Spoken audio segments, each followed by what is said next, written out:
इमरान खान खे वोट ॾिनोसीं इन जे करे त का ख़ुशहाली ईंदी, मुल्क में ख़ुशहाली ईंदी, का असांजी ख़ुशहाली ईंदी। ख़ुशहाली त कोन आई। ॾींहों ॾींहुं रुॻी वञूं था, बर्बादु थींदा, तेल महांगो थियो, हाणे त गाॾी बि खपाए छॾींदी। हाणे त वठूं था रुॻी पंधु घुमंदा। तूं ॾे हाल वाल भला, तूं पीपी खे वोट ॾिनो, तुंहिंजी का ख़ुशहाली आई? पीपी जो वोट ॾिनो, ख़ुशहाली त आई न भाई, ईअं छा करे। कीअं बनियुनि में पाणी पहुतो? तव्हांजा पाणी न आहे त फसूल त बि खड़ो त आहे। फसूल तव्हांजो तयारु आहे? तयारु आहे माशाल्लाह, जो बिना पाणी जे। हा, पोइ मूंखे लॻे थो तूं पीपी जो जियालो हुई, अवाम न आहे। न जियालो आहियां, ॿियो वरी अवाम बि आहियां, ॿई गॾियल आहिनि। अच्छा, या त वरी माना तूं जेको आहे थोरो सवायो जेको आहे उन्हनि जे मथां जेको आहे ॾुकंदो कंदो आहे, कंहिं रफ़ीक कंहिं वॾेरे जे पासे तुंहिंजो माना जेको आहे लाड़ो पीर जे पासे, कंहिं माना वॾेरे जे पासे तूं माना ॻंढियल आहे। ज़ारी ॻंढ थी छा गरम था कनि असां? यार असां त ख़ाली वोट ॾिनोसीं, असां त झंडा बि खयासीं, PTI जा सभु कुझु कयासीं, पर असांखे कुझु कोन्हे। झंडो इहो पने जो हो या कपिड़े जो? झंडे जो कपिड़े जो। कपिड़े जो लठ प्लास्टिक जी या काठ जी?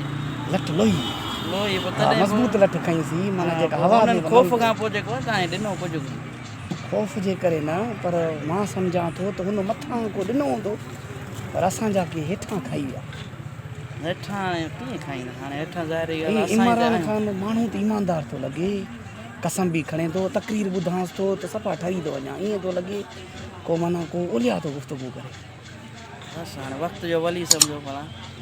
वक़्त जो वली ॻाल्हियुनि मां लॻे थो, बाक़ी वरी चवे बि थो जिन महांगाई कई आहे उनखे कोन छॾींदो, पर हाणे इहा ख़बर कोन थी पए त महांगाई आख़िर कई कीअं?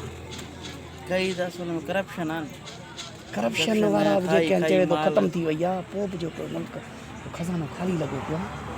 पोइ इहा काॾे वरी बि जेको आहे हेॾा अरब आया विया, इहे काॾे विया?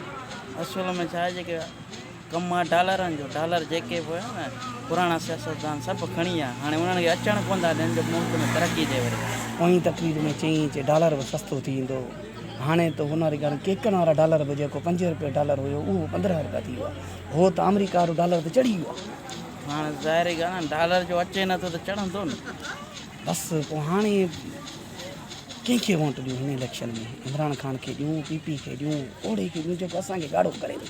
बसि पोइ ईअं कयूं भला, हाली असां पाण वोट में बीहूं भला। पाण जेको बीहूं, इहा बि सलाह भली आहे।